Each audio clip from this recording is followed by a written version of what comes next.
시청자 여러분 안녕하십니까? 오늘도 인사드립니다. 네, 지난 이제 3강 오늘은 이제 대담 없이 이제 오늘부터 오늘 3강 그리고 이게 3강, 4강 그리고 한 5강에서 6강까지 3, 4, 5, 6강은 그 풀 강의로 좀 진행이 될 거거든요. 그래서 지루하다면 또 지루하게도 느껴질 수 있는데 그럼에도 불구하고 그걸 극복하는 게 또 강사의 역량이잖아요.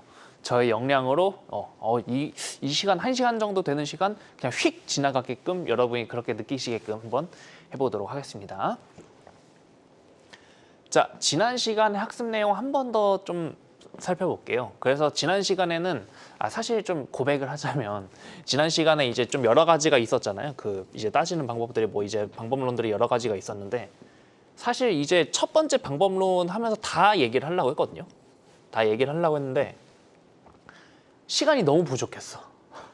그래서 거의 첫 번째 얘기만 하다가 시간이 다 가버렸다고요.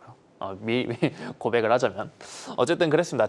지난주에 이제 절대가치평가법 그리고 상대가치평가법 그 외에 여러 가지 분석법이 있다.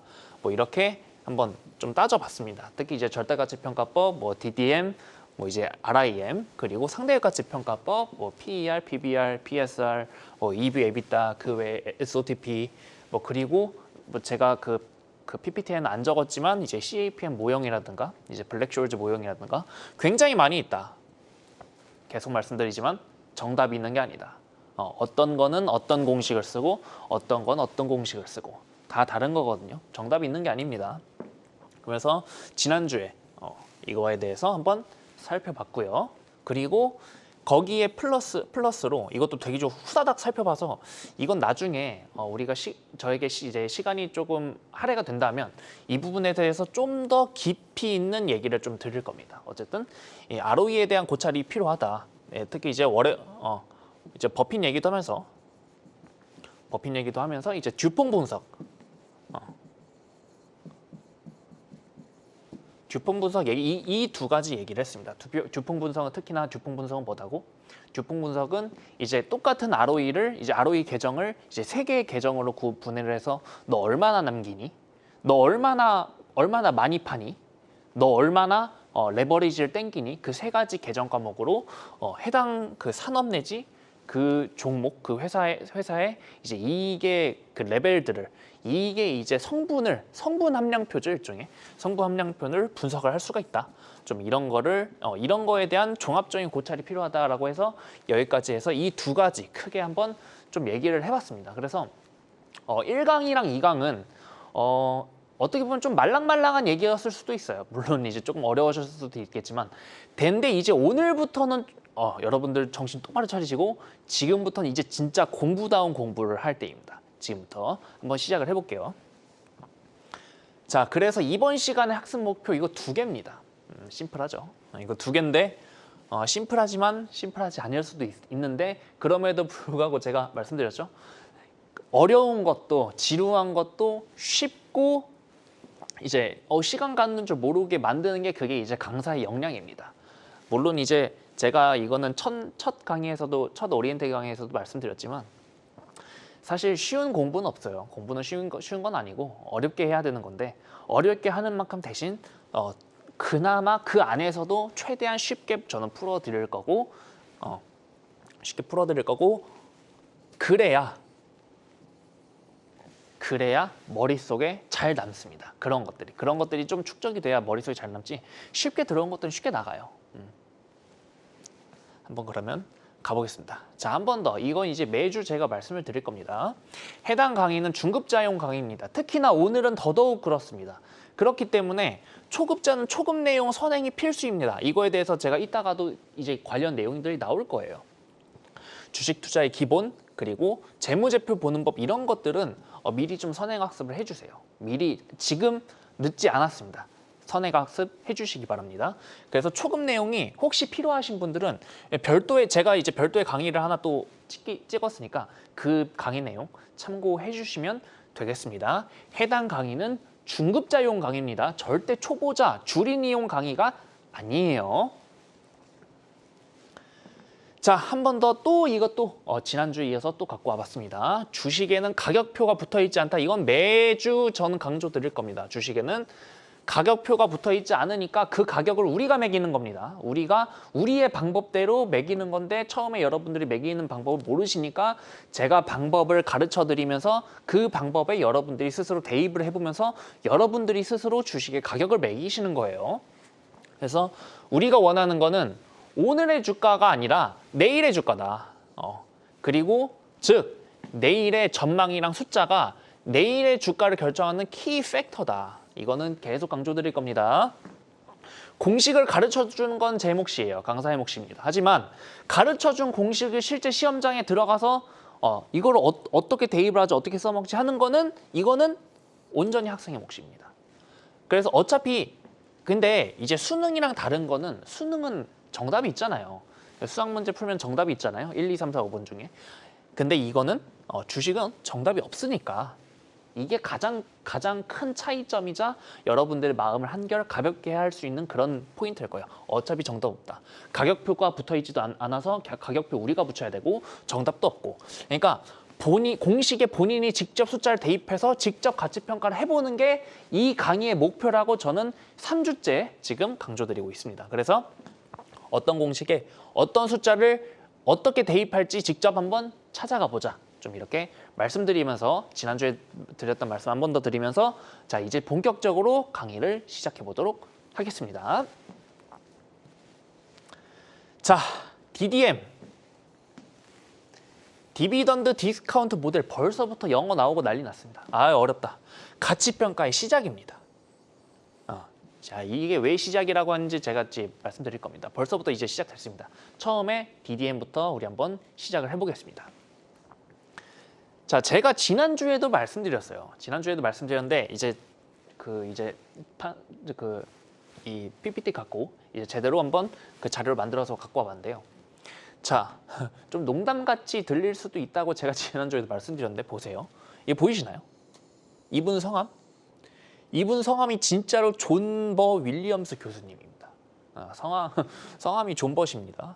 진짜 이름이 존 버셔. 존 버 윌리엄스 교수님이 이제 DCF의 기초를 통해서 DDM의 개념을 1938년에 정립을 하셨습니다.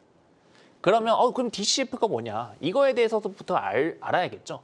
이거에 대해서 여기서 우리가 알아야 될 거는 일단은 1938년이다. 이때가 언제다? 대공황이 1929년이었고 거의 1938년이면 이제 격동의 1차 대전, 2차 대전, 2차 대전 이제 한창 그때 이제 이 개념을 정립을 하신 겁니다. 그때는 인터넷도 없었어. 그때는 이제 주식 시장에 정보 자체를 이제 캐치를 하는 것 자체가 거의 무한도전에 가까울 정도로 굉장히 어려웠습니다. 거의 불가능에 가까웠을 정도로 내지는 굉장히 어려웠을 정도로 그런 구간에서 이런 개념을 정립을 하신 거예요. 이 교수님께서. 그 교수님이 이 개념을 통해서 DCF의 개념을 통해서 DCF는 뭐다? 디스카운트 캐시 플로우. 뒤에서도 말씀드릴 겁니다. 뒤에서도 말씀드릴 건데 이걸 직역을 해보면 캐시 플로우를 디스카운트한다. 캐시 플로우가 현금 흐름이잖아요. 현금 흐름을 할인한다.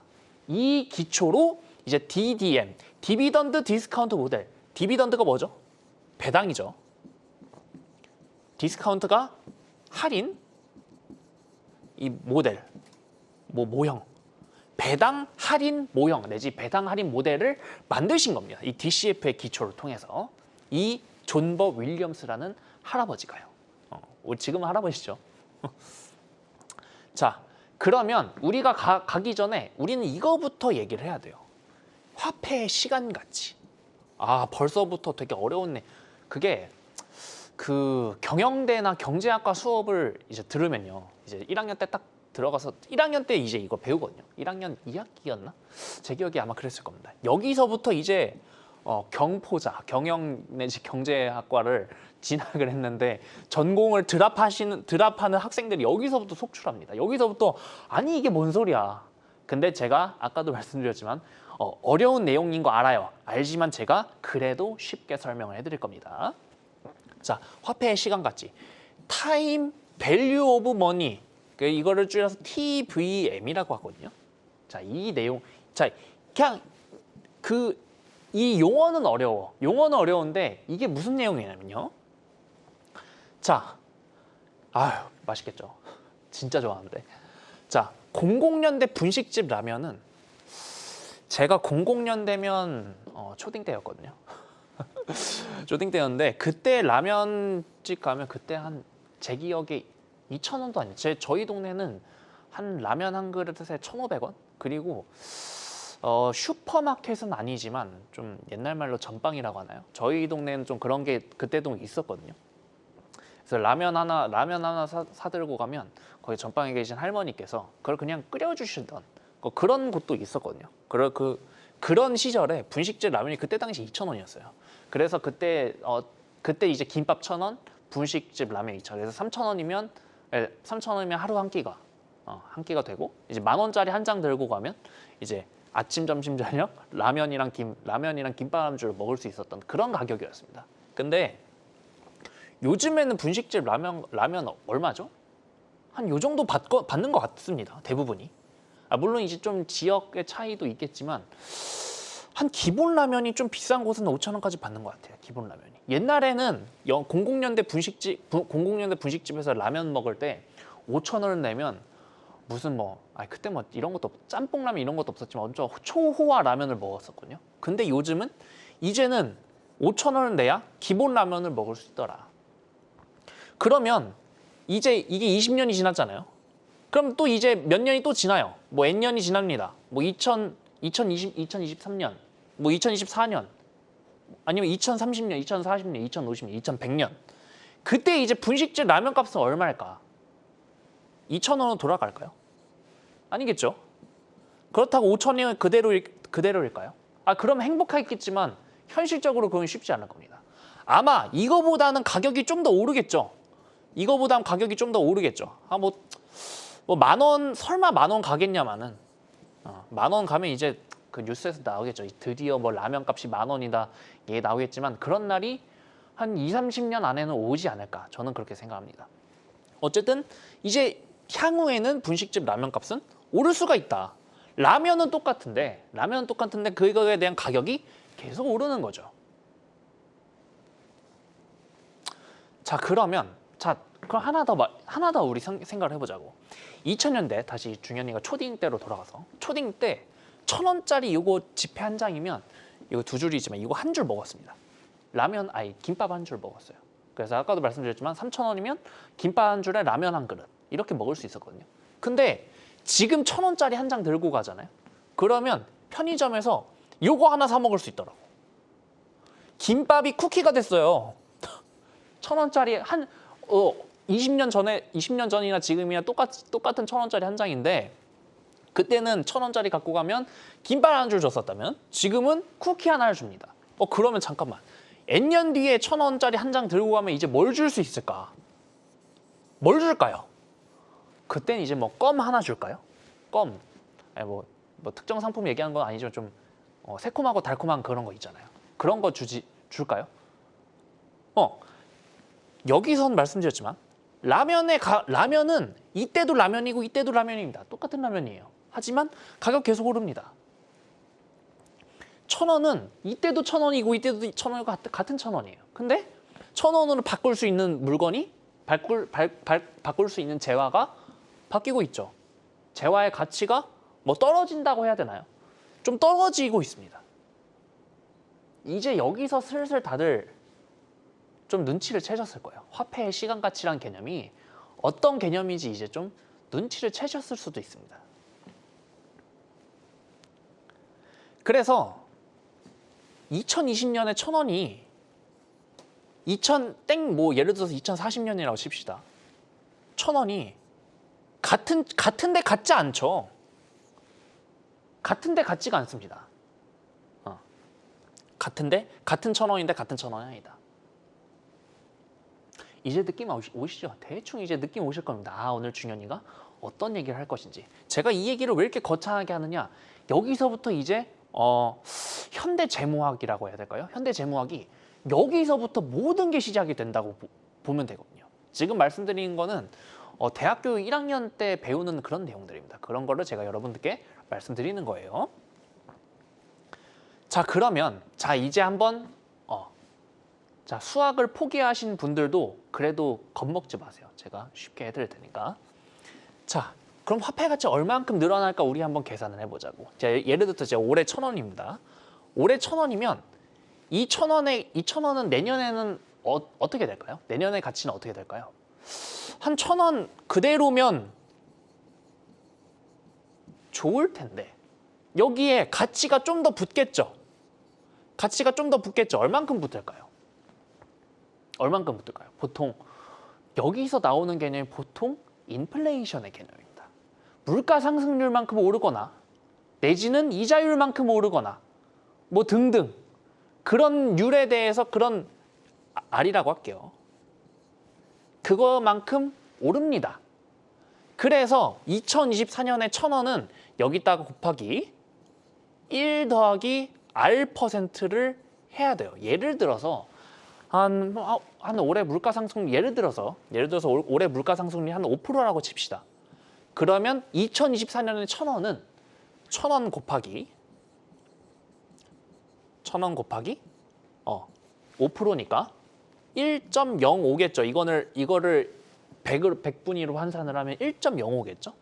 이게 R이 5%니까 5%는 0.05니까 이렇게 될 겁니다. 이게 바로 2024년 걸 겁니다. 그렇겠죠? 여기까지는 뭐 전혀 어렵지 않으실 겁니다. 오케이? 자, 그러면 이제 여기서부터 잘 보셔야 돼요. 자, 다시 지우고 다시 그러면 2024년은 1,000원 곱하기 1 플러스 R 이렇게 볼 수 있겠죠. 자, 그러면 2025년은 어떨까요? 여기에 또 붙겠죠. 여기에 또 붙겠죠. 여기에 붙었으니까 R만큼이 붙었으니까 여기에 또 붙을 겁니다. 그러면 1,000원 곱하기 1 플러스 R에 곱하기 1 플러스 R. 우린 이걸 뭐라고 하나요? 이걸 제곱이라고 하죠. 이거 우리 초등학교 시간에 다 배우죠. 제곱이라고 하죠. 그럼 이제 2026년은 뭘까요? 여기에 또 R가 또 붙네. 그러면 1,000 곱하기 1 플러스 R 곱하기 1 플러스 R 곱하기 1 플러스 R 땡땡땡. 그럼 2000땡년이 됐을 때는 1,000원 곱하기 1 플러스 R의 제곱이라고 한댔죠. N제곱이라고 할 수 있겠다. 이게 바로 2023년 1,000원일 때 2000땡년이 됐을 때 2000N년이 됐을 때 그때 이제 1,000원의 가치일 겁니다. 이게 바로 다시 한번 숨을 깊게 들여 마시고 자, 1,000원이 R만큼 올라간다. R만큼 올라간 게 또 R. 자, 색깔 바꿀게요. R만큼 올라간 게 묻고 더블로 가.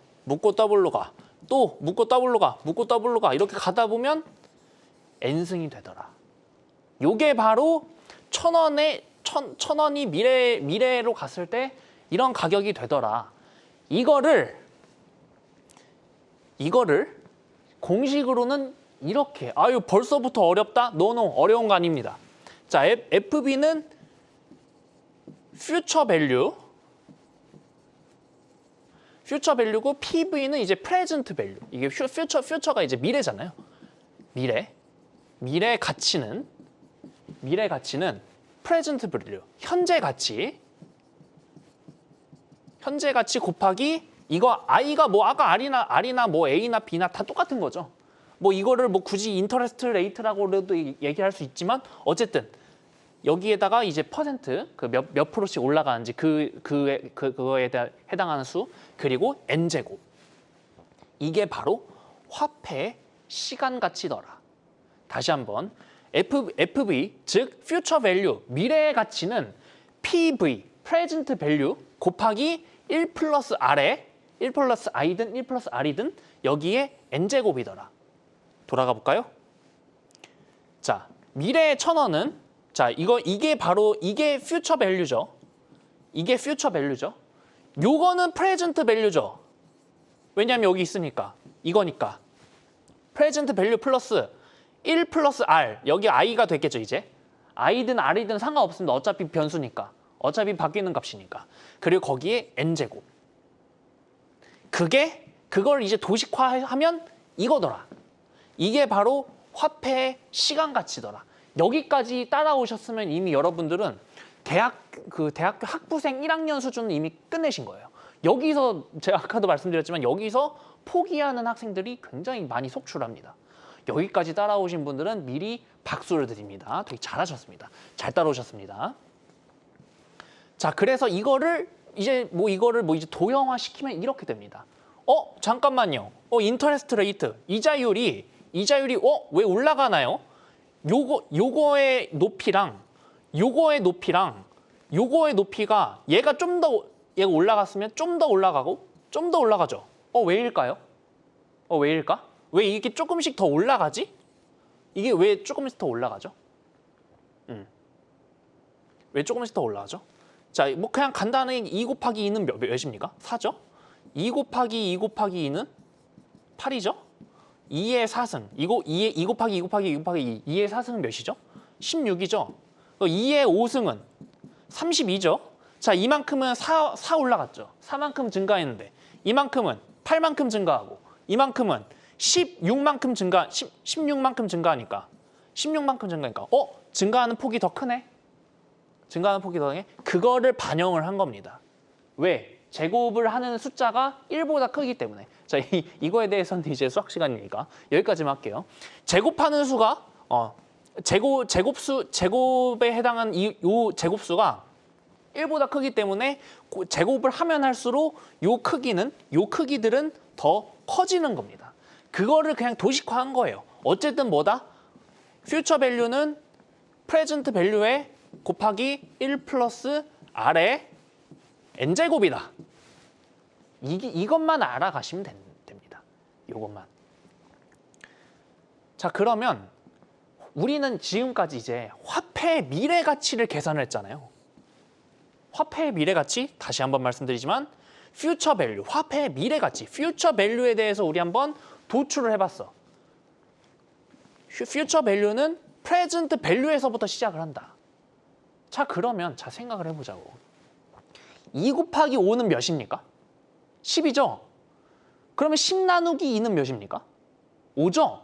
곱하기가 되면 나누기도 되고 나누기가 되면 곱하기도 되겠죠? 자, 화폐의 미래 가치를 계산할 수 있다. 이 말은 미래 가치를 현재로 땡겨올 수 있다. 이거 한 별표 100개. 별표 100개. 이게 바로 화폐 시간 가치의 진짜 이제 공부 내용입니다. 미래 가치를 현재로 땡겨오는 이 개념이 이제 여러분들이 앞으로 이제 투자를 하시면서 굉장히 중요하게 작용하는 부분일 거예요. 모든 영역에 다 작용하고 적용이 되는 그런 부분일 겁니다. 굉장히 중요한 내용이니까 이거 별표 100개입니다. 100만 개입니다. 다시 한번 말씀드리지만 미래의 화폐 가치를 현재 가격으로 땡겨올 수 있다. 요게 이제 모든 밸류에이션의 시작일 수도 있어요. 말씀드릴게요. 자, 그러면 이제 아까 얘기한 DCF, 디스카운트 캐시 플로우. 자, 한번 여기서부터 이제 한번 시작을 해보겠습니다. 여기서부터 한번 시작을 해볼게요. 자, 이제 이게 오늘입니다. 이게 오늘이에요. 자, 오늘 뭐 예를 들어서 오늘 초등학생이라고 칩시다. 초등학생인데 세뱃돈을 받았어요. 올해 설날에 세뱃돈을 10,000원을 받았습니다. 자, 세뱃돈을 10,000원을 받았어요. 근데 이 초등학생이 1년 뒤에 이건 t는 0이라고 할게요. 오늘이니까. t는 1년 뒤에도 세뱃돈을 받습니다. 1년 뒤에도 세뱃돈을 10,000원을 받습니다. 뭐 가정을 해보는 겁니다. 자, 2년 뒤에도 세뱃돈을 10,000원을 받습니다. 가정을 해보는 거야. 3년 뒤에도 세뱃돈을 10,000원을 받습니다. 그래서 땡땡땡. 그래서 뭐 성년이 된 한 10이라고 할게요. 10년 뒤에도 이제 10,000원 받고 끝났어. 이제 이 초등학생은 이제 성인이 돼서 더 이상 세뱃돈 받지 않습니다.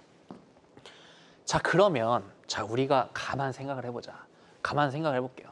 자, 오늘의 10,000원짜리가, 자, 이거 색깔 바꿀게요. 자, 우린 방금까지 오늘의 10,000원짜리가 내일 혹은 미래에 얼마가 되는지 계산을 했죠. 그러면 이거를 역산을 하면 미래의 10,000원이 지금 얼마인지를 계산할 수 있겠네. 역산을 하면. 해볼까? 자, 오늘 10,000원에다가 여기다가 1 플러스 R을 해야 된다고 말씀드렸죠.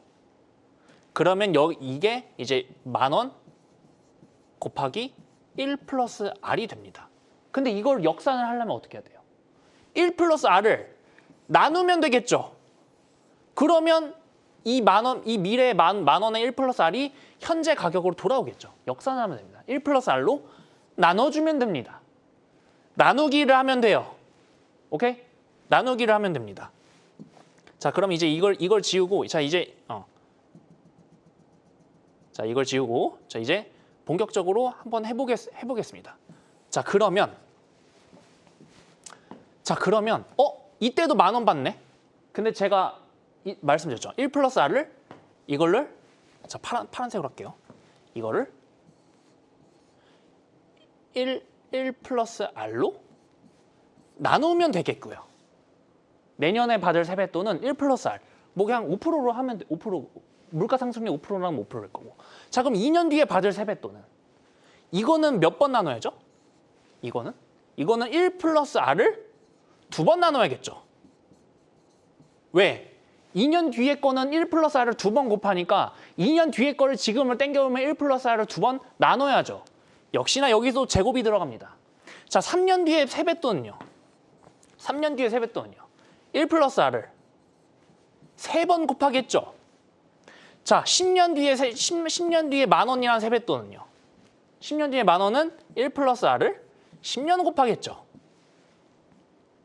그래서 만약에 꼬맹이가 엄마 나 앞으로 세뱃돈 10,000원씩 줄 거지? 엄마가 그지? 그러면 나 오늘 10,000원 줄 거, 오늘 10,000원 이거 더하기 이거 더하기 땡땡땡 이거까지 다 더해서 나 한 번 해주세요 할 수도 있겠죠. 물론 굉장히 영특하고 거의 천재에 가까운 초등학생이겠지만 그 초등학생이 이렇게 요구할 수도 있겠죠. 엄마 어차피 내년에도 나 10,000원 줄 거고 뭐 내후년에도 10,000원 줄 거고 하는데 그걸 지금 같이 땡겨서 지금 일시불로 주면 안 돼? 할 수도 있겠죠. 이게 가장 대표적인 개념이 뭡니까? 복권, 연금 복권을 일시 수령하는 거. 아마 국내에서는 그게 안 되는 걸로 전 알고 있습니다. 그게 이제 안 되는 걸로 바뀐 걸로 알고 있습니다만, 만약 예를 들어서 500만 원씩 총 얼마 해서 총 10억 원을 받아. 근데 이거를 한 번에 일시납을 하면 이 가격이 줄어들죠. 왜? 1 플러스 R만큼 깎였을 테니까. 1 플러스 R만큼 깎였을 테니까. 오케이? 요게 진짜 중요한 내용입니다. 요게 바로 캐시플로우를, 미래 캐시플로우를 이거를 디스카운트를 하는 거야. 뭘로? 지금의 뭐 인플레이션율이든 이자율이든 뭐가 됐든 그걸 이제 통칭해서 할인율이라고 하거든요. 할인율로 깐 거야. 까서 이제 이 지금의 프레젠트 밸류로 갖고 온 겁니다. 즉 땡겨온 거라고. 보시면 미래 화폐 가치를 현재 가격으로 땡겨온 거라고. 이게 정말 중요한 개념이에요. 이게 정말 중요한 개념입니다. 자, 그게 바로 DCF의 개념이에요. 여기까지 따라오셨으면 여러분들은 이제 그 대학교 1학년 경영학과 경제학과 마스터. 그럼 이제 여기서부터 제가 아까 뭐라고 말씀드렸죠? DDM의 모형이 여기서부터 시작된다고 말씀드렸죠. 왜 여기서부터 시작되는지 이제 좀 보여드리겠습니다. 자, 보여드릴게요. 자, DDM 똑같습니다. 디비던드 디스카운트 모델 배당 할인 모형인데요. 자, T 여기 똑같이 올해입니다. 올해 배당금이 뭐 예를 들어서 100원이라고 칩시다. 올해 배당금이 100원이에요. 올해 배당금이 100원입니다. 자, 1년 뒤에는 배당금이 얼마만큼 될까요? 아마 기업이 성장하는 만큼 배당이 좀 더 늘어나겠죠? 그러면 100 곱하기 기업의 뭐 성장률 뭐 1 플러스 G라고 할게요. 여기는 그로스, 성장률은 그로스니까 G라고 하겠습니다. 자, 그러면 자, T는 자, 2년 뒤에 배당금은요. 여기에다가 성장률을 또 곱하면 되겠죠.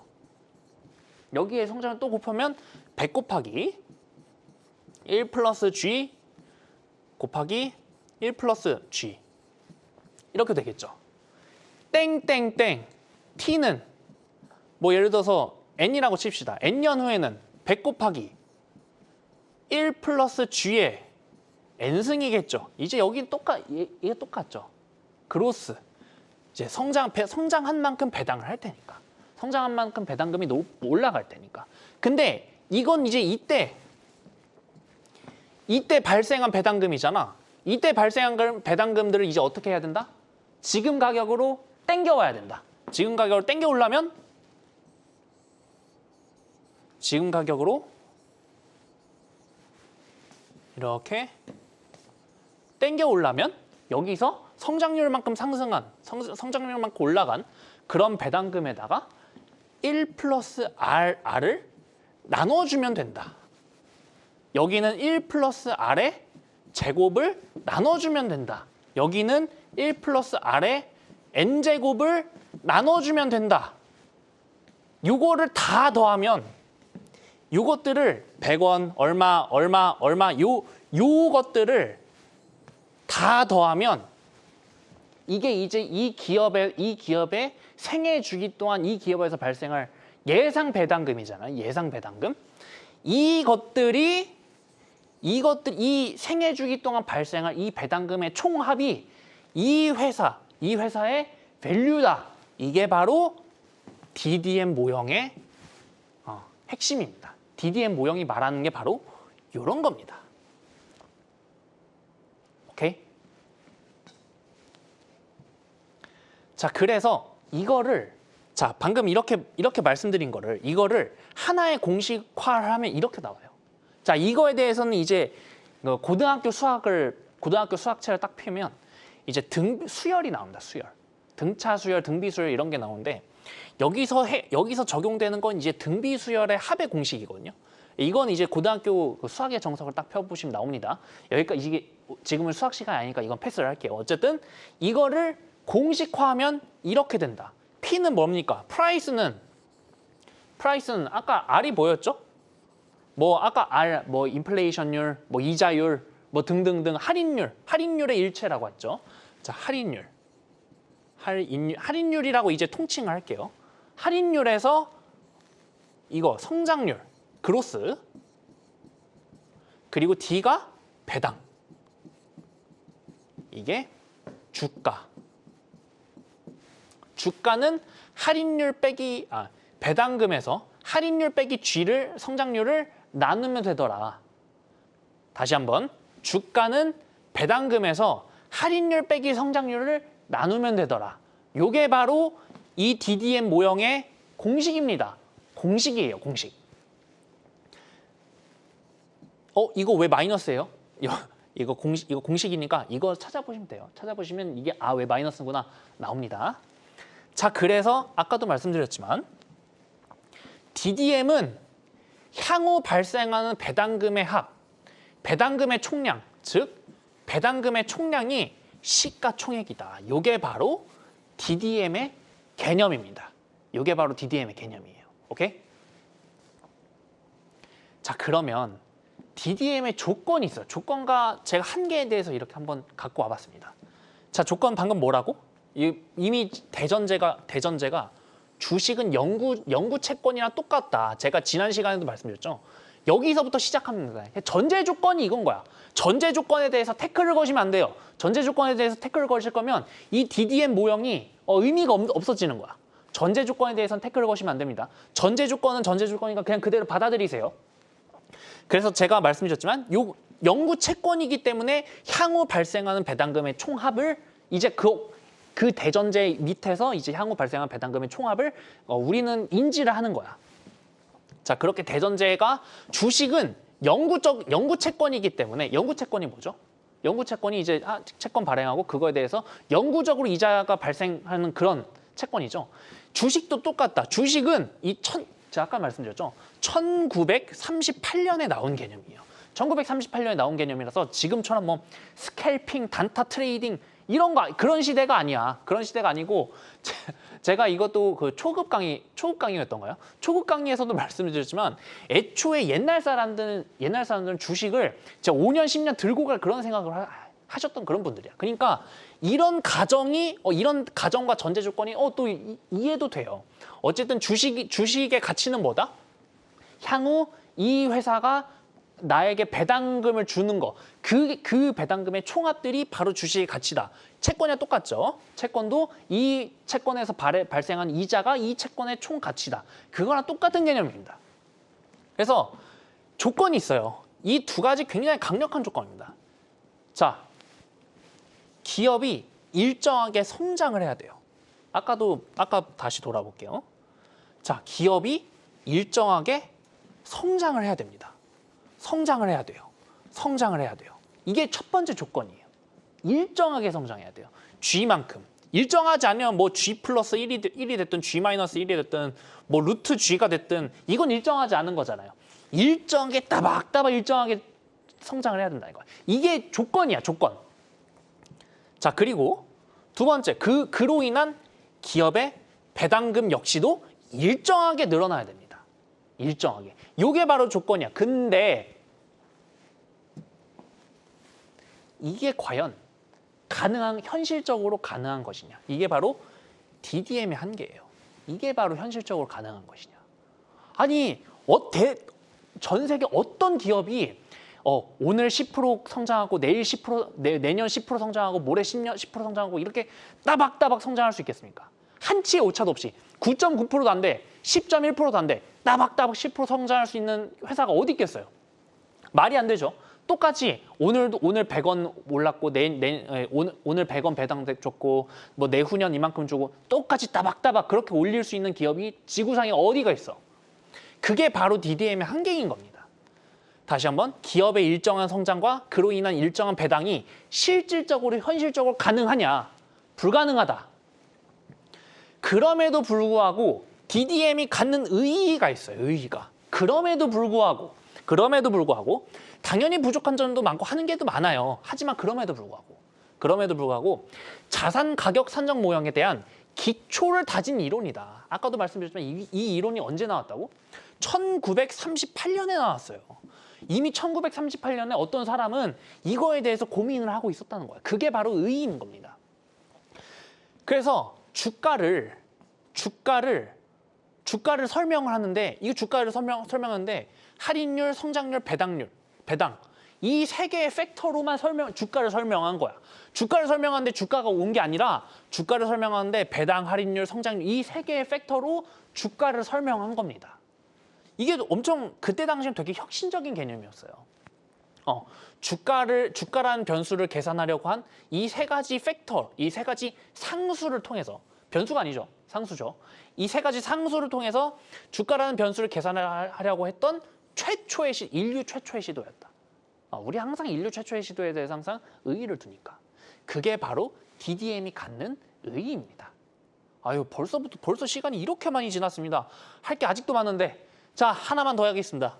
자, 여기서 그래서 DDM의 한계를 보완하고 나온 게 바로 RIM, Residual Income 모델입니다. Residual. 뭐 이거를 이제 사전에 쳐보시면 자녀, 뭐 내지는 초과, 자녀니까 초과겠죠. 초과 이익 모델, 자녀 이익 모델이라고 하거든요. 자, 시간이 얼마 없으니까 빠르게 한번 가보겠습니다. 자, 이거는 제가 수없이도 얘기한 그런 모형이에요. 자, 재무 상태표를 딱 보면 이렇게 도식화할 수 있다. 자산, 부채, 자본. 이렇게 도식화할 수 있다. 자, 여기에 대해서 더 말씀 안 드려도 되죠. 이거는 초급 강의가 아니라 중급자용 강의입니다. 여기에 대해서는 더 말씀 안 드리겠습니다. 자, 그러면 자, 여기에 부채는 뭐다? 부채는 뭐 예를 들어서 뭐 빚을 땡긴 거예요. 빚을 땡긴 거 이거는 채권자의 영역이에요. 채권자의 영역은 뭐다? 기업이 얼마나 성장하든 뭐 마이너스 성장하든 상관이 없어. 그냥 일정한 이자만 지급해. 그게 바로 채권자 사이드고. 자본은 뭐다? 자본은 주주의 몫이다. 주주 사이드다. 자, 이 자본은 어떻게 쌓입니까? 처음에 매출 있죠. 자, 손익계산서를 간단하게 해볼게요. 매출 있죠. 매출에서 매출 원가 뺍니다. 매출 원가 빼면 이제 뭐 나오나요? 여기서 영업이익 나와요. 영업이익에서 비용 빼요. 뭐 영업 비용 뺍니다. 판관비든 뭐 인건비든 등등등 비용을 뺍니다. 그러면 순이익이 나옵니다. 이제 순이익에서 또 배당도 하고 뭐 세금도 내고 어쩌고 하겠죠. 그러면 이제 여기서 나오는 것 순이익 전에 자, 그러면 이제 여기서 나온 것들이 이제 이익잉여금들이 나올 겁니다. 이게 바로 자본 항목에 따박 꽂히는 거예요. 오케이? 그래서 순이익에서 배당만큼 빼면 그게 바로 이제 이익잉여금인데 이게 바로 자본 계정에 축적이 되는 겁니다. 자, 이 얘기를 왜 했느냐? RIM 모형은요, 향후 쌓이는 자본금의 즉 자본의 총량을 시가총액이라고 본 모델이기 때문입니다. 자, DDM은 뭐라고? 향후 나에게 들어오는 배당금의 총합이 이 회사의 가격, 가치, 시가총액이었다면 RIM은 자본의 총량들, 자본이 이제 올해 쌓일 거고, 파란색으로 할게요. 올해 쌓일 거고, 내년에 쌓일 거고, 내후년에 쌓일 거고, 땡땡땡 언제 계속 쌓이겠죠. 이것들을 다 더하면 이게 바로 이 자본의 총량들이 시가총액이 되더라. 이게 바로 RIM 모형의 핵심입니다. 자본의 총량. 이게 왜 이제슬 좀 감이 오실 거예요. 여기 이거에 대해서 미래에 발생할 이거 캐시플로우라고 해야 될까요? 미래에 발생할 이익을 지금 땡겨오는 개념. 미래에 발생할 그 숫자를 지금 땡겨오는 개념. 미래에 발생할 숫자를 지금 땡겨오는 개념. 그 땡겨온 값들을 다 더한 게 이거다. 그러면 어떻게 구하면 될까요?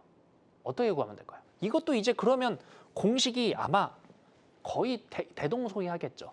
이건 아마 그냥 자본 그냥 더하면 될 겁니다. 자본 더하고 이건 그냥 그대로 더하면 되겠지. 그러면 내년에 쌓이는 자본은 어떻게 구할까요? 순이익 빼기 배당, 이거를 1 플러스 R로 나누면 그게 이제 현가로 이게 할인율이라고 말씀드렸습니다. 할인율을 땡겨오면 내년에 쌓이는 자본이겠죠. 그럼 내후년에도 순이익 빼기 배당, 여기에 1 플러스 R에 N이겠죠. N이 아니라 이겠죠. 2. 자, 땡땡땡 T는 N일 때는요, 똑같이 순이익 빼기 배당, 이거를 1 플러스 R에 N제곱이라고 하겠죠. 이것들 다 더하면 되겠죠. 좀 눈썰미 좋으신 분들은 아마 눈치채셨을 거예요. 잠깐만. 우리 요때는 정확한 R값, 정확한 G값, 정확한 D값이 필요했는데 지금은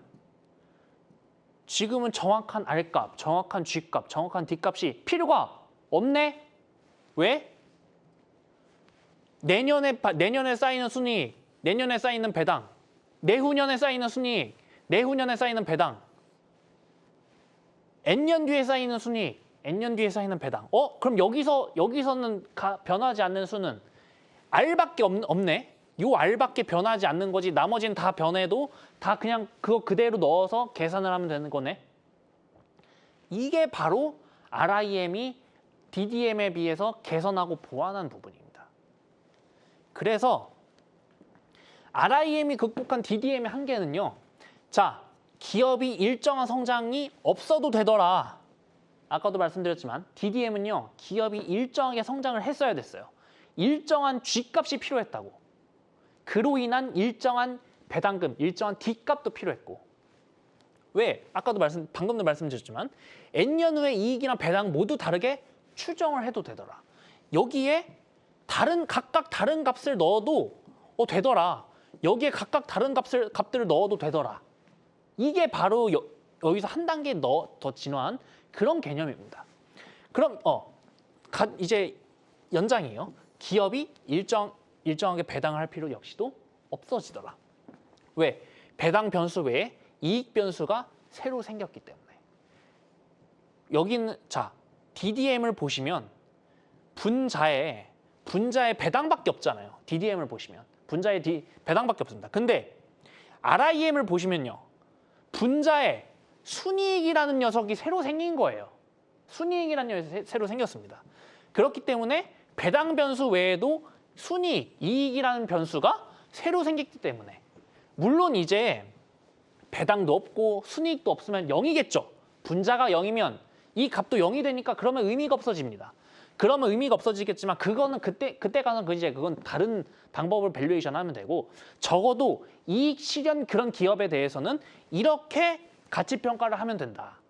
이게 바로 RIM이 극복한 DDM의 한계인 겁니다. 그래서 이 부분을 그래서 RIM의 의의에 대해서는 이렇게 한번 써봤습니다. 이렇게 한번 써봤는데 이익 증가에서 비롯된 자본의 증가 이게 포인트라고 했죠. 자본의 증가. 왜 자본의 총합이라고 말씀드렸으니까 자본의 증가로 인한 주주가치 산정이 가능하게 됐더라. 배당 증가의 포커스가 아니에요. 이익 증가의 포커스. 이거는 가장 대표적으로 언제가 있을까요? 자, 예를 들어서 이익은 성장을 해. 근데 어떤 이유에서 배당을 안 주는 회사가 있을 수도 있잖아. 그러면 그 회사에 대해서 가치평가를 종전에는 못했다고. 왜? 종전에는 분자의 D값밖에, 배당값밖에 없었으니까. 가장 대표적인 게 어딘가요? 신흥국, 이머징, 하여튼 성장 산업, 성장 종목에 대해서 그럴 수 있겠죠. 왜? 성장하는 섹터, 성장하는 산업, 성장하는 국가는 배당을 줄 여력이 없어. 번 돈으로 재투자해서 더 설비 늘려서 더 매출 키워야 돼. 그럼 이런 회사들은, 이런 산업, 이런 회사, 이런 국가는 과연 성장을 안 하는 것인가? DDM에 의하면 가치평가를 못했지만 RIM에 의해서 그런 것들도 이제 가치평가를 할 수 있게 됐더라. 이익 증가의 포커스니까. 이로 인해서 실전 적용이 가능하더라. DDM은 실전 적용이 쉽지가 않았죠. 이런 거는 언제까지나 이론적인 얘기고 아카데믹한 얘기였을 뿐이지 실제로는 힘들었다고. 근데 RIM은 실전 적용이 가능하더라. 그래서 오늘의 정리입니다. 오늘의 정리인데요. 화폐의 시간 가치에서 비롯된 할인의 개념. 이제 이 할인의 개념은 여러분, 자, 이 강의가 끝나고 이 할인의 개념에 대해서 한 5번, 10번, 100번 돌려보세요. 이게 앞으로 굉장히 중요하게 작용할 그런 개념입니다. 그런 개념이기 때문에 굉장히 중요한 개념이기 때문에 이제 오늘 강의가 끝나고도 계속 돌려보시기 바랍니다. 그래서 한계가 많은 DDM이었다. 그럼에도 불구하고 상수의 조합을 통해서 변수를 이해하려는 인류 최초의 시도라는 점에서 의의가 있었다. 그리고 이거를 레벨업 시킨 게 바로 RIM이다. 이제는 일정한 성장, 일정한 배당 필요 없어. 거기에 연연해하지 않아도 돼. 이제는 이익만 있으면 돼. 이익만 있으면. 특히 이런 것들이 어디에서 빛을 봤다? 성장하는 국가, 성장하는 산업, 성장하는 종목, 이런 성장이 나오는 곳들에 대해서 거기서 이제 빛을 보더라. 그래서 DDM, RIM 모두 주가 없이 주가를 설명한 거예요. 주가 없이 주가를 설명했어요. 그래서 우리가 바로 절대 가치 평가라고 부르는 겁니다. 왜? 주가는 계속 바뀌는 거잖아. 상대적으로 바뀌는 거잖아. 상대적으로 바뀌는 변수가 아닌 정확히 정해진 변수에 의해서 상대적으로 바뀌는 주가를 설명한 거니까, 그래서 주가 없이 주가를 설명한 거라서 그래서 절대 가치 평가라고 얘기를 하는 겁니다. 아유, 오늘도 신나게 달려왔는데 오늘 못다한 얘기 이따가 8시 반에 공개 방송, 지난주에 우리 또 대박 한번 쳤었죠. 또 대박 한번 쳐볼 테니까 우리 한번 이따 뵙도록 하겠습니다. 전 여기서 인사드리겠습니다. 모두들 고생하셨습니다.